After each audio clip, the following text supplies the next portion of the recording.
Hi, I'm Amy. This is House of Nash Eats, and today we're making Swedish meatballs.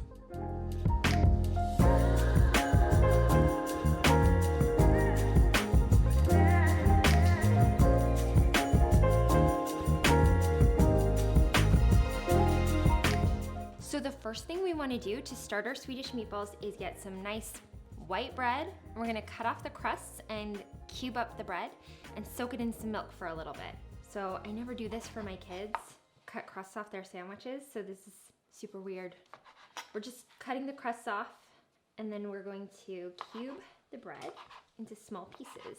This doesn't have to be stale or day-old bread. It can be fresh bread. Because you're cutting it up really small and mixing it in with your other meat ingredients, it'll be just fine. So then transfer that to a bowl, and we're going to add half a cup of milk, and then just let that soak for 10 minutes. Okay, so the next thing is we're going to grate half of an onion, and then we're going to saute it in a pan.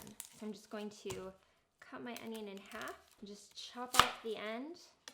And I like to leave one end intact so that it's easier to grate it.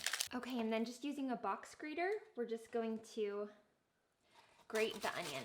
Chopping it doesn't get it quite fine enough, so grating it gets it nice and fine so it mixes into the meatballs with flavor, but without there being chunks of onion in your Swedish meatballs. You might be sensitive to chopping onions, so get ready to cry. It doesn't bother me though. I've never been affected by it, so I don't know. Is that a myth or not? Tell me in the comments below. Do you cry when you chop onions or grate onions? So now we're gonna cook these.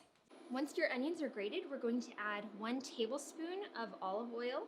Then we're going to add the grated onions, and all that onion juice and everything can go right in there. And then we're just going to saute those onions for 2 to 3 minutes until they're softened. It won't take very long because they're grated, so they cook really quickly. Okay, once the bread has had a chance to soak for about 10 minutes, then we're going to make the meatballs. So we're going to add our ground beef, the ground pork, and it's about 1 pound of each. And I'll leave a link to the recipe below with all the ingredient measurements for you. And then we're also going to add the cooked onions that have cooled down for just a few minutes. And then we add 1 egg and some salt, pepper, allspice, some ground nutmeg, and just a little bit of garlic powder.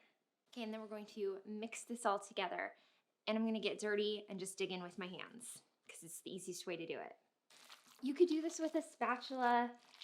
Some people even do it in a stand mixer. I feel like that overworks the meatballs a little too much, and they're more tender when you just mix it together by hand. It gives you just a softer, better texture to your meatball.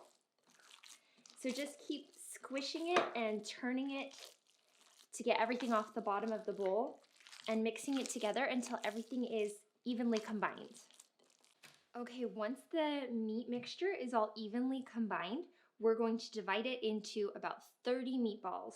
So I find the easiest way to do this and make sure my meatballs are even is to either use a cookie scoop or to just divide the mixture up with my hands. Today I'm gonna go ahead and use a cookie scoop. So just scoop the meat mixture and gently roll it in your hands to form a ball. And then transfer them to a baking sheet or a plate. And repeat until you've used up all of the meat mixture. Okay, so now we've got all of our meatballs shaped and ready to go. So now it's time to actually cook.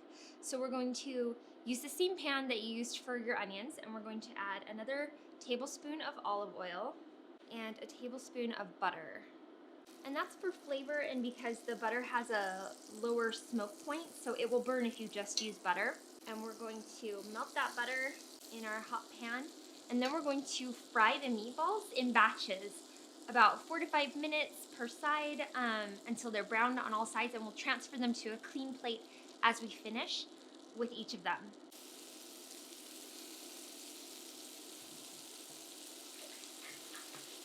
Okay, so it's just a couple of minutes on each side. We don't need to cook the meatballs all the way through right now. We're just trying to get them brown. So just turn them so that each side can get a little bit brown, and they'll finish cooking all the way in the sauce. Okay, so these meatballs are nice and browned on all sides. They're still pink in the middle, so they're not all the way done. but that's fine. They're going to finish cooking in the sauce, like gravy that we're going to make. And then we're going to use the same pan to make the sauce. Okay, so now I'm going to melt 1/4 of a cup of salted butter. If you can scrape up the little brown bits off the bottom of the pan, that's called fond, and it adds so much flavor to the sauce. And then just sprinkle some all-purpose flour over the butter, and we're going to whisk that in and cook it for about 2 minutes. This is going to take the raw taste out of the flour and help to thicken up the sauce. Okay, now I'm going to whisk in 3 cups of beef broth and 1 cup of heavy cream. And go ahead and add 1 tablespoon of Worcestershire sauce. Worcestershire? I can never say this word. This sauce, Worcestershire sauce. About 1 tablespoon. We'll call that a tablespoon. And about 1/2 teaspoon of salt and some pepper. And then we're just going to let this heat up as it thickens slightly, and then we're going to add the meatballs and let it finish cooking all together. So once the sauce has been cooking for a couple of minutes, it's going to start to bubble gently around the top, and that's when you can add in your meatballs.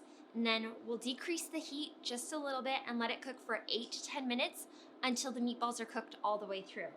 Okay, so the meatballs are cooked all the way through. The sauce or gravy is thickened beautifully, so it's still nice and it's thin, but it's not super thin.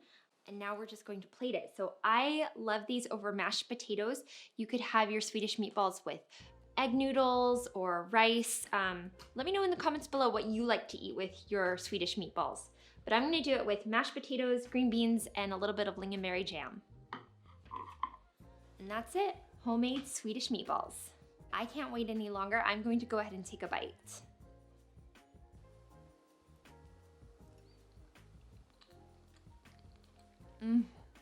Okay, these meatballs are so good. That little bit of allspice and nutmeg in them really gives this wonderful traditional Swedish meatball flavor. The gravy that's on them is so savory and good from that beef broth and that little bit of cream. This tastes delicious. It's total comfort food. It's great on a chilly night. We love eating these Swedish meatballs, and I hope your family does too. Thanks for watching. If you liked this video, be sure to like and subscribe to my channel and hit that notification bell.